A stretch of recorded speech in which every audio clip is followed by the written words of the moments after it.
The Vol season coming to a close. 42 points for Vanderbilt, meaning the Commodores have scored 40-plus points against Tennessee for back-to-back seasons for the first time in this rivalry dating back to 1892. Josh Ward with the Sports Source, Mike Griffith, SEC Country. Josh, we'll start with you. Kyle Shermer and that Vanderbilt offense doing what they wanted to. Yeah, back-to-back years that's happened for Vanderbilt against Tennessee. Back-to-back years that Vanderbilt has been able to put up 500 yards of offense, and Kyle Shermer's played really well against Tennessee the last couple of years. Vanderbilt was able to run the football effectively against Tennessee, and all year long Tennessee has struggled with stopping the runs and getting off the field, and injuries have been a factor over the last couple of seasons. A number of reasons that it hasn't worked out, but the story is still the same at the end. Tennessee giving up more than 40 points at home to Vanderbilt is embarrassing for Tennessee, and 4 losses out of the last 6 years against the Commodores as well. Just a tough way for a disappointing season to end. Yeah, Mike Garantano in that offense, they came out firing, they came out hot, but they just couldn't keep up. Yeah, you know, Jarrett completed 6 out of his first 7 passes, looked as decisive as he had all year, and it looked like it would be good news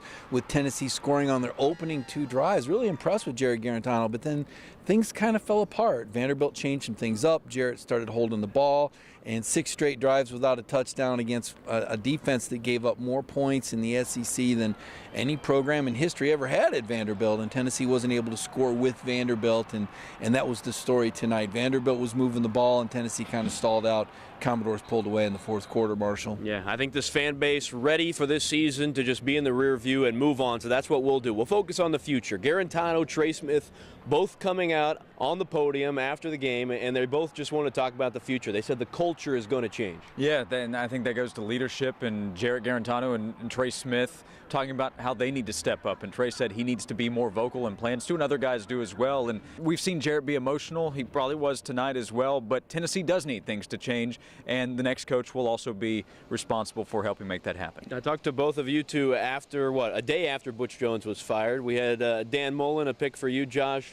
Jimbo Fisher, a pick for you. Strike 1, strike 2, so where are we now, right? Do you still feel like that's the case? Could Jimbo or Dan Mullen still end up a Vols head coach? I think they've struck out, you know, and I say struck out, and these coaches are in places where they've won games and they're established, and why in the world would they want to trade that in for an unknown? So they did the smart things, and it appears that they've leveraged Tennessee's interest, along with the interest of other schools, into better facilities or pay raises. And John Curry's going to do his due diligence, and he's gone coast to coast. And so now we're starting to hear some other names, Josh. I mean, Mike Leach on the board, and all of a sudden Greg Schiano, the defensive coordinator at Ohio State. Some people holding their breath not wanting that, but you're starting to hear more names as Curry continues to work through the process. Very fluid deal, Marshall. You can't just stop interviewing people. You got to keep circulating, talking to people, finding out if you find that coach that strikes you just right, that has that mutual interest that you believe can win here on Rocky Top. Yeah, and there's another thing. Tennessee not the only program right now looking for a head coach. A lot in the SEC alone. Yeah, and that's why there are a lot of names for Mike to run through there. Matt Campbell